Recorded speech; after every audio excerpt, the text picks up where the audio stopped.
All right, guys, thank you for joining me. What we do on this channel, if this is your first time tuning in, is we do three things. First thing we do is we try to educate you on anything that's going on in the hobby. For example, how to invest, what's a good investment, what's a good time to buy, what's a good time to sell, about different things that's going on in the hobby. For example, like what's hot, what's not, what's selling good, where's the best place to sell it, how to sell, how to buy, things like that. Second thing we do is basically straight entertainment value is we break a lot of vintage wax, okay? For example, we will be breaking this today. The thumbnail is not just clickbait. We are breaking this pack today. And the third thing that we do is we encourage you, okay? I absolutely encourage every single one of you.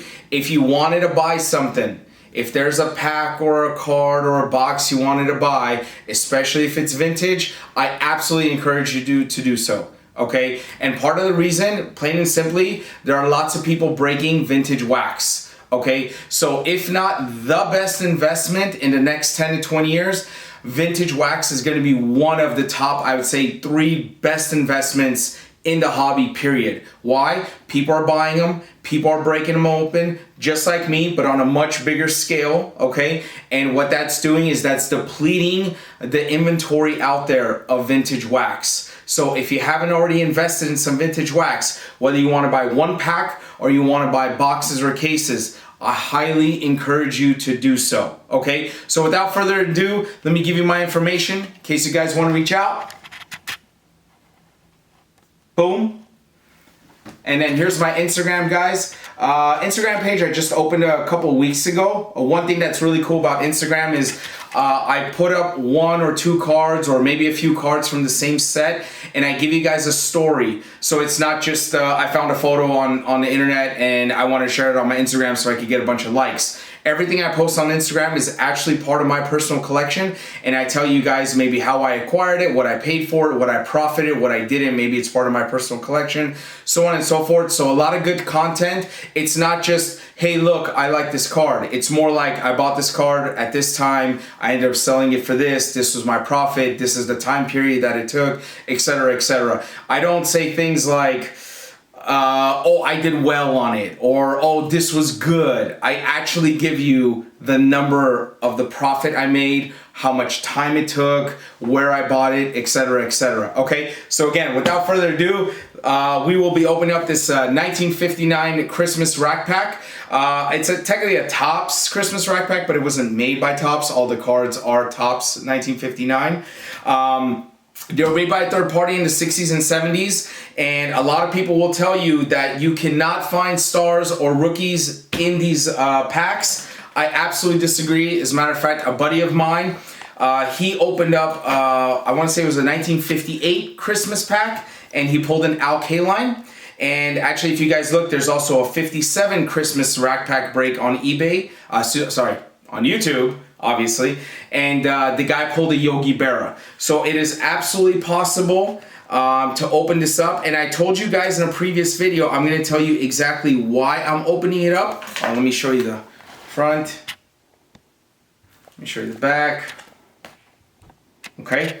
And the reason why I'm opening it up, other than the fact that it just makes great entertainment value for you guys, one of the reasons, the main reason, is because, again, I've talked to a few people who have pulled some pretty good cards out of these, including actually a Mickey Mantle that was not on top. And again, a lot of people think you can't, but remember, there's always that human error. So whomever was packaging this, maybe the guy was not a Mickey Mantle fan, or maybe the guy was a huge Boston Red Sox fan and, you know, didn't really care for Mickey Mantle, and that's totally fine. So you always have to take into consideration, I'm opening this up real carefully, guys, in case you can't tell, but you always have to take into consideration the human opinion and the human error. For example, again, if the guy really just loved Willie Mays but not Roberto Clemente, he wasn't a Pirates fan or whatever it is, he probably didn't see Roberto Clemente as a superstar and didn't really care to either put him on top or didn't really care to not put that card in one of these packs, which means they can absolutely exist. Okay? Again, guys, I know I'm being crazy careful, but Let's see you guys when you're opening up a pack from 1959. All right, there's one. And I'm gonna open these up all together. All right. Hopefully this video is not too long.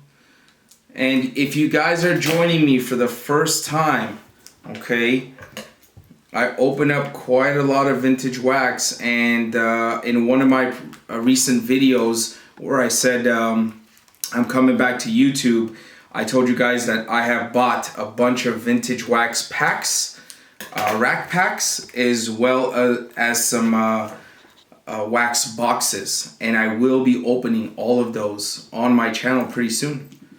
Okay. Probably should have used a razor blade, lesson learned, but I think we should be okay. All right, so these, start with this one. And then I got some Card Saver ones ready to go right there for when we pull that amazing once in a lifetime Hall of Famer pull.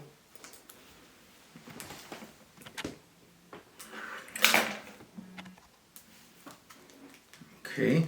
And just a quick FYI for you guys, there's, let's see, there's 12 cards in these rack packs, okay? So it's the 3 on top, 3 on the bottom, and it's great. And then there's 2 cards per section in the middle that you don't see, okay? So we see the 3 on the top, 3 on the bottom, and we're basically trying to see the 2 in the middle per pack, which actually is really bad odds. But we are still going to do it. Man, how do people open this? Okay, beautiful. Okay. Now remember guys, even if you don't pull like some amazing card, remember that the conditions are pretty good on these cards too. They're about, I would say, mid-grade. So they're not, none of them are poor. They're pretty decent shape. And remember that these cards were repackaged before the huge baseball card and memorabilia boom happened in the 80s, okay? Which means there could be some great stuff in here that wasn't necessarily highly valued at the time that they were made. Okay, so let me do this to the camera here. So Virgil Trucks. Second one, you guys will see it before I do. Oh, okay. Gene Conley. Okay, so next one. Russ Kemmerer. Yep. Okay. And the next guy, which was the last card, Pete Daly. Okay. So again, not a lot of handling wear on these cards. Again, they all look about mid-grade. I think if you're lucky, you might get a 7 on some of these, maybe the Virgil Trucks. But the rest look pretty nice, but they're about mid-grade. Okay, so we'll go with this one next. All right. Now they're open when I'm a veteran, so I'll open this one a little bit faster.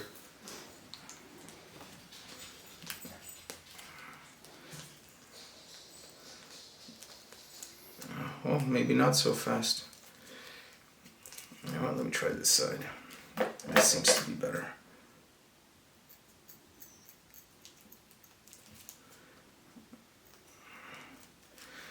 Kind of nerve-wracking.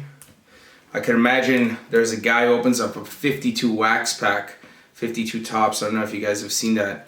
I could just imagine how nervous that guy was. I mean, that's wild to open up a pack like that. But this is obviously very cool too. All right, nice. Again, cards aren't perfect, but trying to keep them as clean as possible. So there's the first card right there. Granny Hamner. Boom. Okay, next card is... what was that? Okay, Gene Oliver, and it's Rookie Stars of 1959. Okay. Next card is, again, I want you guys to see it before I do. And who's that? Don Cardwell. Okay, and next card, which was the last card, is Randy Jackson. Not that Randy Jackson. This one. All right. Again, guys, good looking cards. Yeah, and about mid-grade, maybe mid to high. But we weren't expecting anything crazy anyway. But again, they are totally possible, guys. And by the way, if you're wondering how much these are, so they'll run anywhere from probably about 300 to 500. And if they have the stars on top, because that's a guarantee, I've seen them go for as much as about 12 to 1300 bucks. I don't know if you really want to pay that much for them, considering that, you know, the star that you're paying for is probably not in the condition to where it'll be worth it for you financially. But if you just want to have it as a historical little piece, you know, that I completely understand. If you just want to keep it, but if you're gonna buy it because the star's on top, like this 62 Warren Spahn, 62 Topps Warren Spahn that I have, and then there's also Don Larson right there. Again, if you're gonna buy it, I mean, just for that, you look at the condition and see if it's worth it. If it's not, I mean, you're just gonna buy it and hold on to it. Don't open it, because financially it's a really bad move. But if you just want to keep it, you know, because it's a cool little historical piece for your PC, then yes, then, you know, you should pick it up. Why not? All right. Trying to be very careful here, guys. That didn't look like I was careful, but believe me, I was. All right. All right, let's pull something good. Maybe a Hall of Famer. All right, Pete Burnside. Is it just me, or do all these guys have really cool names? Okay, next guy is Jack Urban. Very nice card. Next card is Bill Tuttle. Another amazing common card. And next card is, you guys know this one. This one's on the back. Gale Harris. Okay, there it is, guys. You know, nothing too crazy special, just like we expected, but there is definitely that chance of getting something big. So, yeah. That's really about it, guys. 1959 Christmas rack pack here. And that was it. 12 decent looking 1959 Topps cards. Again, thank you guys for joining me. And if you haven't already, please go ahead and hit that subscriber button and subscribe to the channel. I got more great content coming, more vintage wax pack breaks, and maybe some wax box breaks as well. I will definitely be breaking this 1972 Topps baseball pack as well. I'll definitely be breaking, I have a few 1979 OPC baseball packs that I will be breaking, as well as a 73, a 78, I believe another 79 that I have, and a few others as well, okay? Once again, thank you guys for joining me, and if you haven't already, please go ahead and subscribe to the channel, and I'll see you guys soon. Thank you.